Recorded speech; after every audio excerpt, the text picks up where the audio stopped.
Want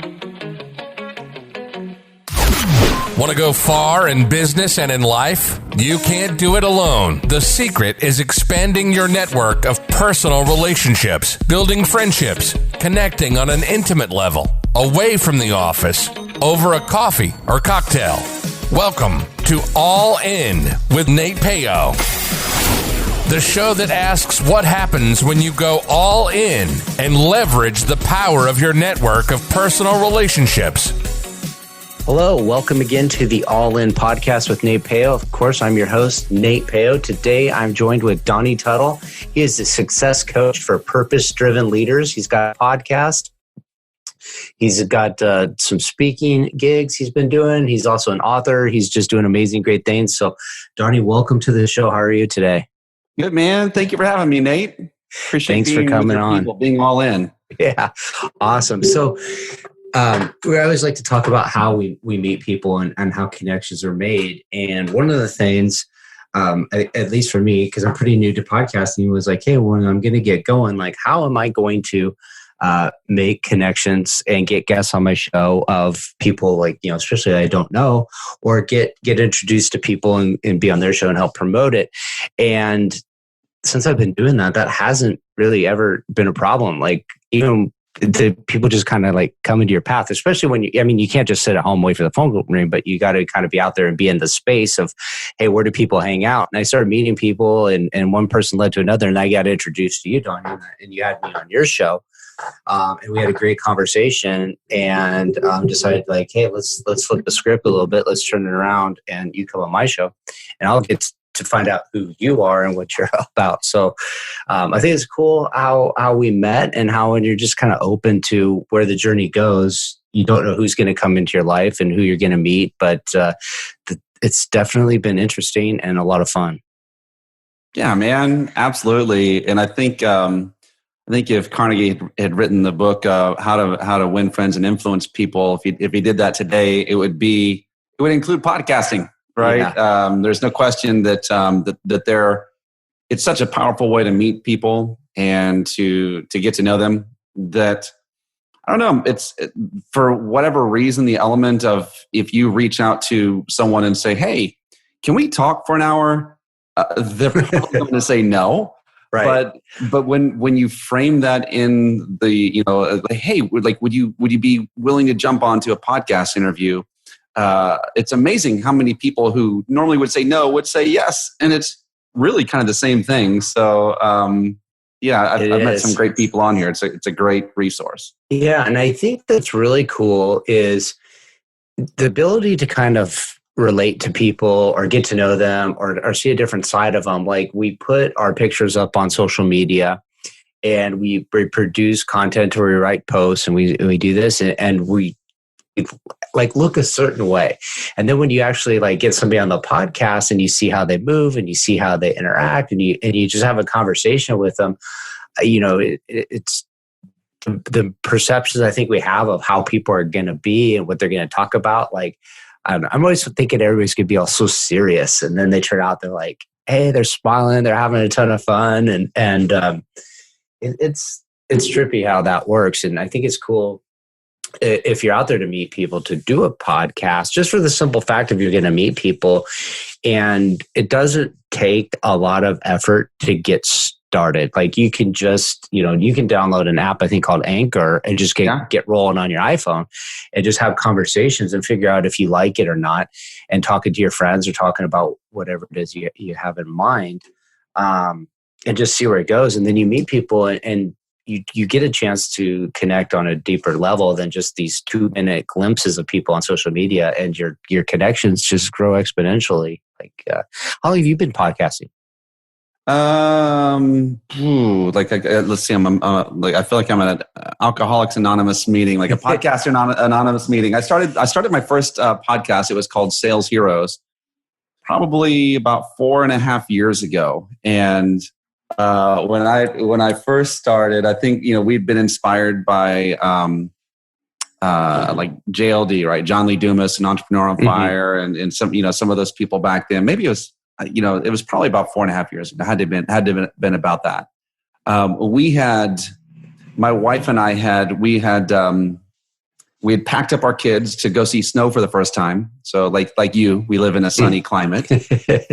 And we have 8 children. None of them had ever seen a flake of snow in real life. And they decided for one Christmas, they didn't want gifts. They were all in on, going to a vacation home rental. And we drove all the way up to the border of Canada and Upper Peninsula of Michigan, and never saw snow, but enjoyed the heck out of the whole time.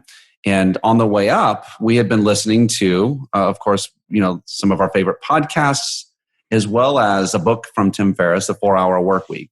Mm-hmm. And on the way back, the question is like, how can we have this location independent life? And the answer was, and this is kind of funny because it never happened that way. And I'm like, but I thought that I could come back and I could become some kind of podcasting star. And like, I would monetize this thing. It would be great. And while that didn't happen, it actually did lead to us being able to do exactly what we wanted. I thought I would be able to just have life on my own terms as a podcaster, right? Mm-hmm. But what ended up happening was we were able, like, I just met some really cool people. And again, just like the element I talked about earlier, where like I'm talking to authors, I'm talking to some of my heroes. Now they're willing to talk to me. Like it was this crazy thing. And then you realize when you're talking to them, you're like, man, I'm not that different from that guy. He's not that much smarter than I am. Like, mm-hmm. And it just made some things possible. And actually a job found me through that podcast. And that job was what opened the door for us to be able to become location independent. So Did you end up relocating? I know you're still in Florida, right? Well, right now, so we actually took a 3-year journey around the United States and around into Mexico as well, where we would move. We gave everything away, Nate, and sold a couple items, gave most of it away. And we loaded us and our 8 children up into 2 cars. And we would go from, we left Florida. And we would go from one vacation home rental to another every 3 or 4 months. And so we traveled the United States, we went, Mexico, and we ended that almost a year ago. And we've been mm-hmm. at St. Augustine Beach since then. And so I'm getting the itch though. I want to get back out. We've taken a few small trips, but nothing big. And I'm ready. You're a brave soul taking eight kids all over the place, but I got one, and I couldn't imagine taking 8. But I'll tell you this: I had my old neighbor. He used to have, well, he still does. He had 8 kids, and I was like, "Man, 8 kids is a ton. Like, how do you deal with it?" He's like, "After the 4th one, like it didn't matter how many we had." Oh, yeah. That's so true. I would say the same thing. It's like you hit 4, you're freakishly large, and then like it's just they kind of like they become a self-maintaining machine when the oldest hits like 16 or 17 as well. So like he had, I think at the time I think his oldest was 21 and his youngest was like 4 or 5, and it was just like, hey, they drove this ginormous like 14 passenger van, and it was just like, if he was busy, the kids would go pick up the other kids. So it was like he had a ton of help. So yeah, we've had all the weird vehicles, and it's nice to be back into like, because we have so many that are older now. Like, so it's nice to be driving like regular stuff now. Easier to find a parking spot, get in and out of tight corners. Yeah. It doesn't. You don't have the little beep back when you back up. Yeah, all of those things. Yes. So I want to ask you a little bit more about like this idea of location, I guess, independent living. Mm-hmm. And to me, I've had a similar epiphany where it's like you start down this path of like, hey, I think my life could be better if I did it a little differently. And for you, it was, independent living, and other people, it's other things. But you start having this idea. You start contemplating like, hey, how could I be pursuing something different? And maybe that leads you to this idea of a destination, but you're not sure how to get there. So you do things to kind of put you on that path. You say, I'm going to go and I'm going to be a podcast superstar, a mega star. But a lot of times our ideas don't pan out exactly as they are. And I think part of it is at our core, they're not in alignment with who we are. So we have this concept of where we want to go, but then we don't know how to get there until we discover, I like to call it my voice, my message. You're referring it to as your purpose, and I think a bigger word would be like your calling. But when you start down this journey, you start figuring out what it is, what your purpose is. So, how did you move into going from this person that was looking for a lifestyle, a vision of how they wanted to live their life, to discovering your purpose and impacting, and how is that impacting others by figuring out your purpose? Man, that's there's a lot in that. What I would say just in regards to purpose, I like in its simplest form, I believe that we all have a people that we're passionate about, and it can happen when you're selling. You're like, oh, I love these people. Okay, those are your people. What do they need? What are your gifts and talents that you have? Where does your heart sing when you are allowing those gifts and talents to be used to bless others? That's your place of purpose. That's where heaven meets earth, and it's within you as much as it's without of you. You don't have. It's not something I found looking on mountains or anything like that. Now, for us, I think this is a big indicator too of where a lot of that purpose is. It's not something that's necessarily there's a code inside of all of us. And I think that when we follow that code, certain things come out. And so for us, the idea, we'd always wanted to get out. And for whatever reason, we would say, no, Nate, we can't do that. No, not this time. No. And so ultimately we had to step back and say, well, why the heck not? And really when people say, well, why do you do this traveling thing? The biggest thing was we were like, why not?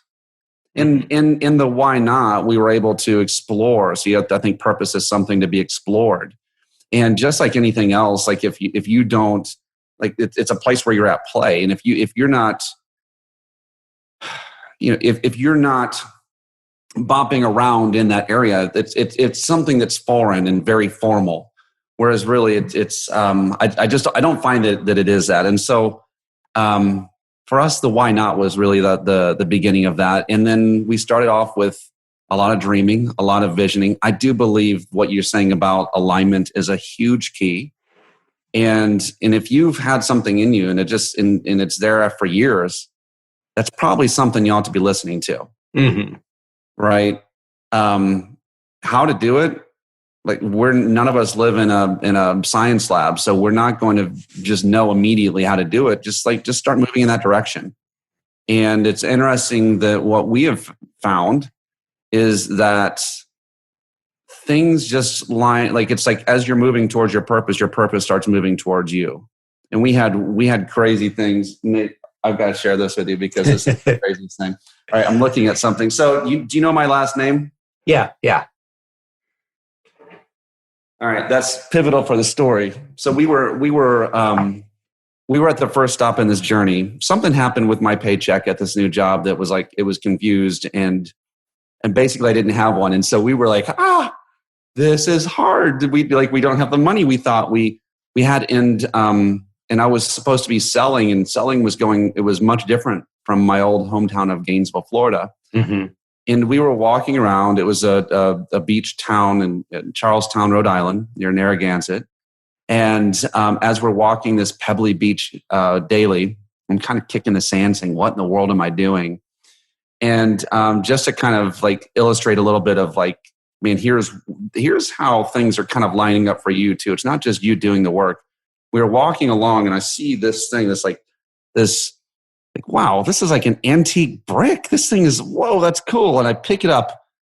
Now, Nate, the neatest thing about the beach is like there are so many pebbles on that beach that when the waves come in, you don't just hear shh, you hear clickety, clickety, clickety. Like you hear all these pebbles. Like, and so Like, wow, this thing is old. This thing should have been broken apart. What is up with this? And I pick it up and I turn it over, and I don't know if you can read this. Yeah, I can. Tuttle. What? What? So it's like, it doesn't, like, Smith would have been cool. Mm-hmm. Tuttle is not like a name that a lot of people have. And I did the research. It was from a company that was like 100 years ago in Connecticut. And it was just such a cool thing.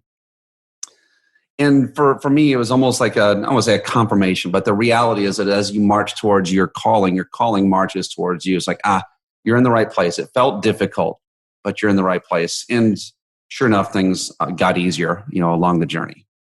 Yeah, they tend to. And I always believe, like, hey, this has been my path. Like, I've felt this, I guess, something inside of me said, like, hey, you should be doing more. You're not living up to maybe what you were brought here to do. And I didn't know what it was. This is even like 15, 20 years ago. It's just kind of like, I just was kind of going through life, living it for me. Nothing like super selfish. I was just kind of going through life just like anybody else does.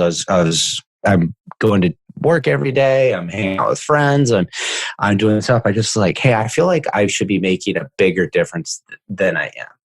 And I would think of an idea, an entrepreneurial type idea, and I'd maybe trace it, I'd maybe start it, and it would not pan out as I planned. And like 3 or 4 times at least, big stuff where I actually did things, but I've had like a bazillion ideas that kind of maybe lasted, a few hours or a few days of thought on it.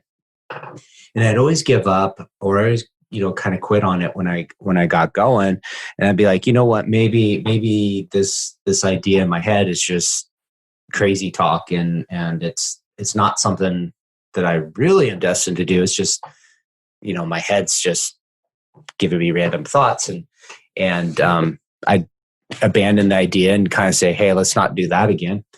And then it always come back. It always like repeat. I was like, I keep feeling like I have this calling. That's an indicator. Yeah. And so this time I said to myself, like, I'm not going to come up with an idea and try to force my calling into an idea and hope it works. This time I'm just going to kind of throw it out there and see what happens, and kind of let the opportunities or the answers come to me.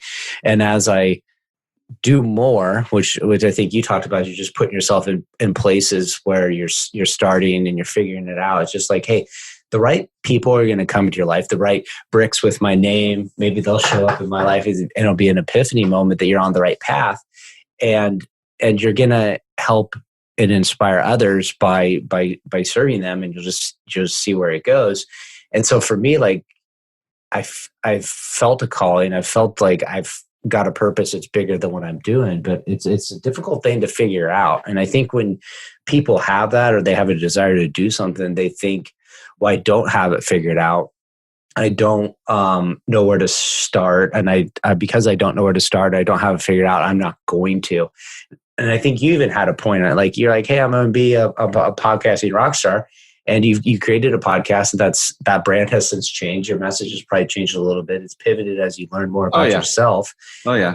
And you kind of roll into it. So to me, I'm always like, why figure it all out? Because wherever you start in your vision of where you want to go isn't going to be the end result. So if you're not going to end up exactly where you want to go, you might, but most likely you're going to go some other version of it. And that's why I like the idea of a lifestyle. Like, don't vision yourself with a certain task and accomplishment. Like, I'm going to have a podcast with 5,000 downloads in a week. Like, have a vision of like, I want to live my life that's location independent, because then it doesn't matter how you get there. You'll find out multiple ways of getting there. You'll find out solutions. And I love Tony Robbins' book about money, and I don't remember the name of it, but he starts talking about, living a lifestyle of a billionaire jet setter is not, you don't need to do it money-wise as much as you think you do to have that lifestyle. Somebody said, hey, I want to live on the beaches and like travel the world. And it's like, well, yeah, you just did it. Like, you didn't have to have $1 billion to go do it either. No, and that was kind of where it started, was because we actually, when we got back from the vacation home, the initial Christmas trip that we took, we said, I wonder if we could do this. And what we did, Nate, was we found out, like, with the same budget that we had, we could be in all these other places. That's what we did. And so it wasn't like we weren't earning more money. Actually, for a little while, I was earning less when we started. And to be very frank with you, at the beginning part of this, we didn't leave our home to do this, but some of our first trips were in tents. Like we can afford tents. Like, well, let's get a tent, And those were adventurous. But excuse me, like when you were talking, it just made me think. It's almost like can you imagine watching a movie where, like, there's an extra, like we see the people that are, like, walking always in the background, and they do whatever. Can you imagine if that person decided that, like, just suddenly something clicked and they pushed the star out of the way and they became the star of the movie? That's almost like what I feel. It's almost like life gets lived for us. We kind of get these patterns given to us. It's a default. And there's nothing wrong with that, but at some point, I think we all feel that urge to step over the line and to go do something. Now, one of the things I will say is, like, that I believe that our it's not all bound up in us.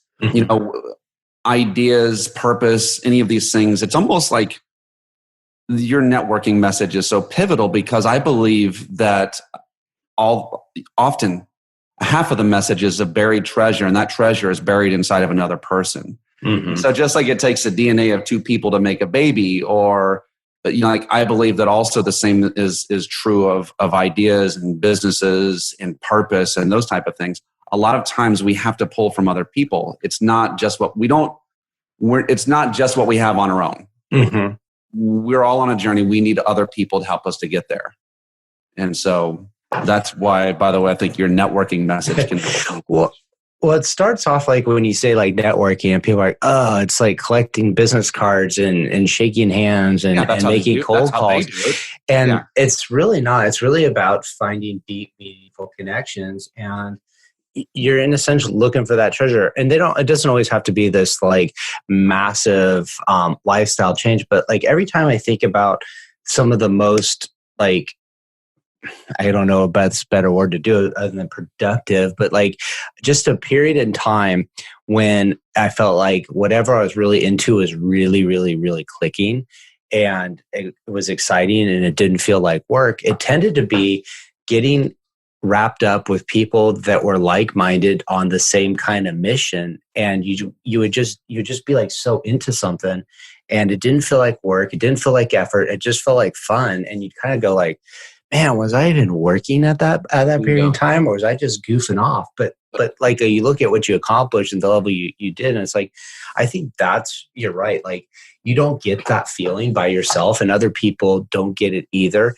And sometimes it's, you may not be the catalyst, or you may not be the one that motivates people to feel this way. It's that you're bringing energies and frequencies all in alignment, and you're like, hey, for this brief moment in the time, we're going to accomplish something really good. And that might just be something small, like a little hobby group you're into, or it could be creating a business that changes the world. But I think there's nobody that's really done anything really, really massive without accumulating a team of people to help them get there. And if you don't have that team and support, it's hard to really do anything super, super meaningful and powerful for the world.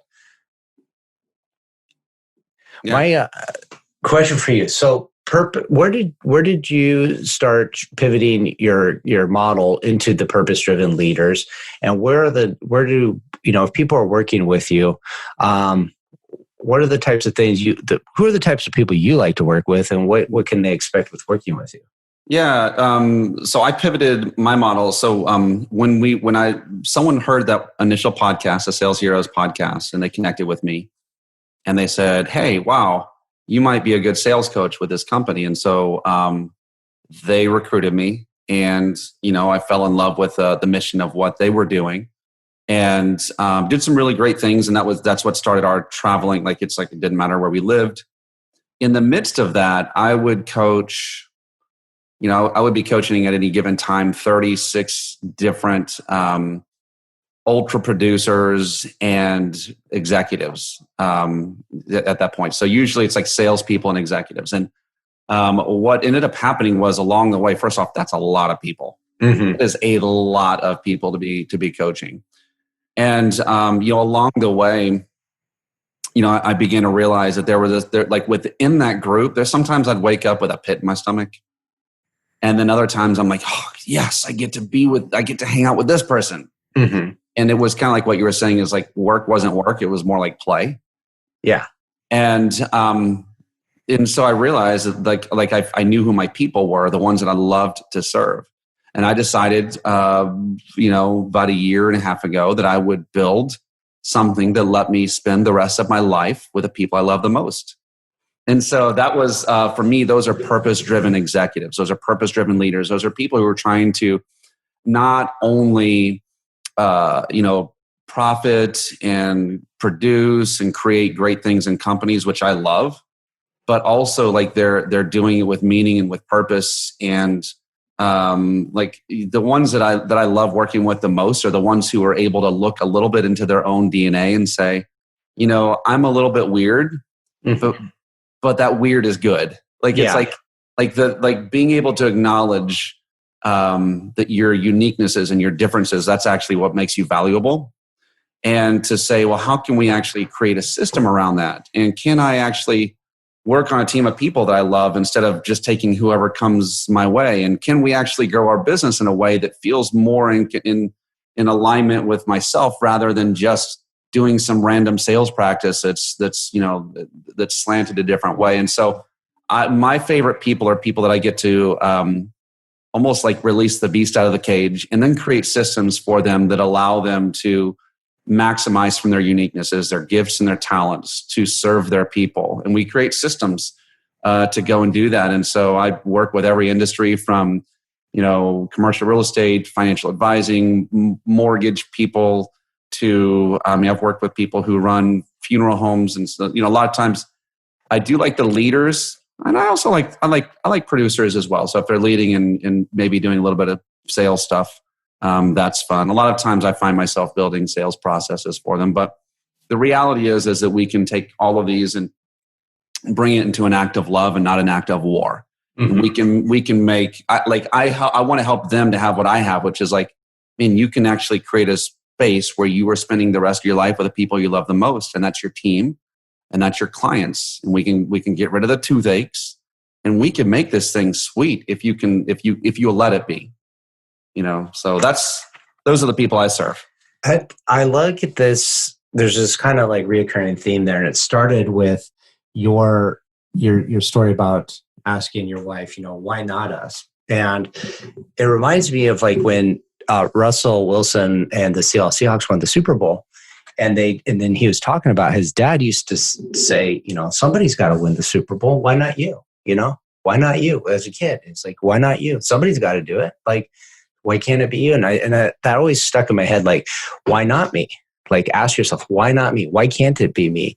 And then you start saying like, you look at your idols or the people you want to emulate your business off, and you say like, I could do that. Why not me? But then you think, well, I couldn't do that because I got a little bit of weirdness in me, a little bit of a side that like I'm embarrassed to show people, and we hold it back inside. And you say, we kind of grow up with a little bit of restraints, and you see people, like for me, I always see people like, I wish I could be so comfortable that I could, just be bold and be obnoxious and be just super like, flamboyant. And you're just like, wow, like there's people out there that they're truly being who they feel like they should be. And they're very open about how they feel and their opinions and stuff like that.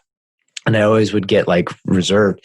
But then as I started down this process, I started kind of realizing like, hey, there's it's okay to talk about the things that I feel, or let my weirdness out, or let my personality show. Like, I don't have to put on a facade, because now I'm relating with people, and I started connecting with people on a different level when I stopped holding my guards back. And I think that having a coach that helps you figure out, like, it's not weirdness, it's just you. It's who you are as a person that people like, and people like you. Not everybody will like the you that you are, but the people that you really want to connect with, the people that you really want to work with, that are going to make work feel like a lot of fun and a bunch of horseplay, are the people that are going to get you. So, like, let it out. Be that person that people connect with. And if I can give to you and your audience, man, one of the most freeing statements that you can ever have. And I think we all know this, but we just, like, sometimes we forget it, especially in business and in sales. Not everyone's a fit for you. Uh-huh.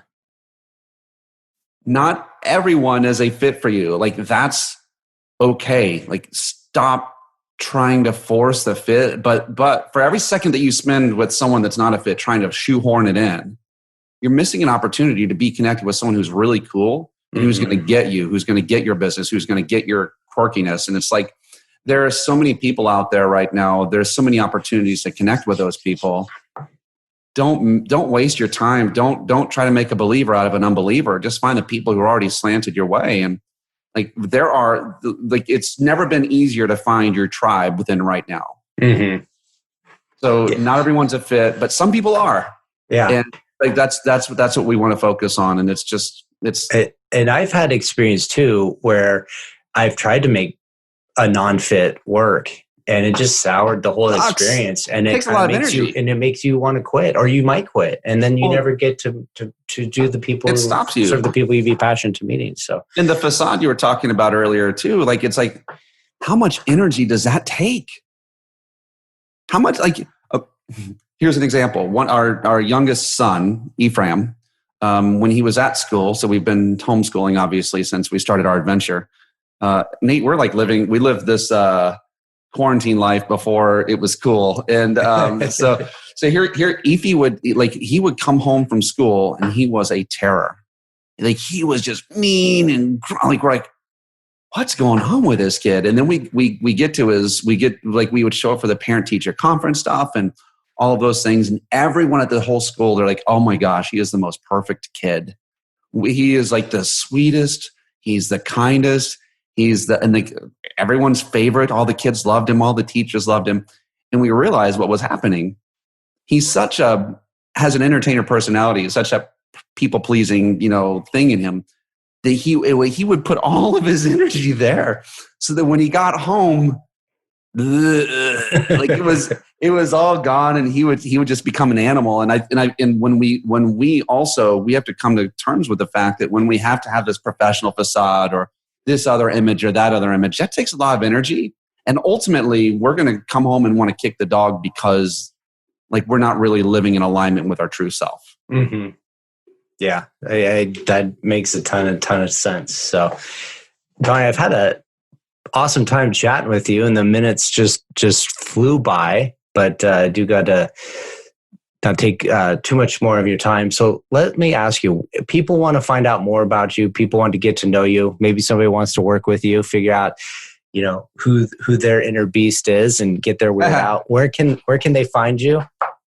So, they can find me on LinkedIn, or they can go to my website, DonnieTuttle.com. But something like, if you're in sales and selling, one of my initiatives right now with this whole COVID-19 thing happening is I've been really focusing on, like, my whole journey was being able to sell anywhere. It's different. It just is different from now everyone's thrust into this. So I've put together my COVID emergency home survival pack, and it's free. And so they can go to thesalesclassroom.com, and they'll see up in the very top right something that will invite them into that course. And so it's free. You get to hang out with me for 5 or 6 video episodes, and it'll hopefully make you a better worker, a better family person, all of those things, so you can survive and thrive during this COVID thing. So that's on thesalesclassroom.com, and definitely welcome anyone to be a part of that. And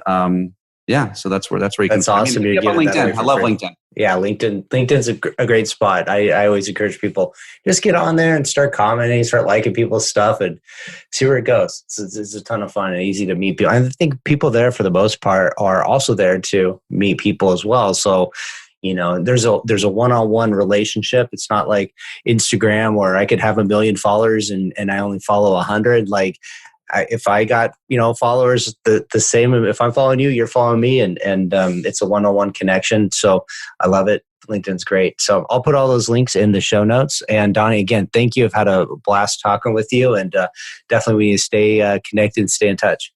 All right, my man. Thanks for having me. Thank you.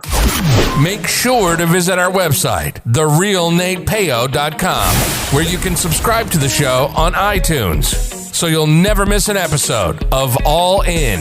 While you're at it, if you found value, we'd appreciate a rating on iTunes. Or if simply tell 2 friends about the show.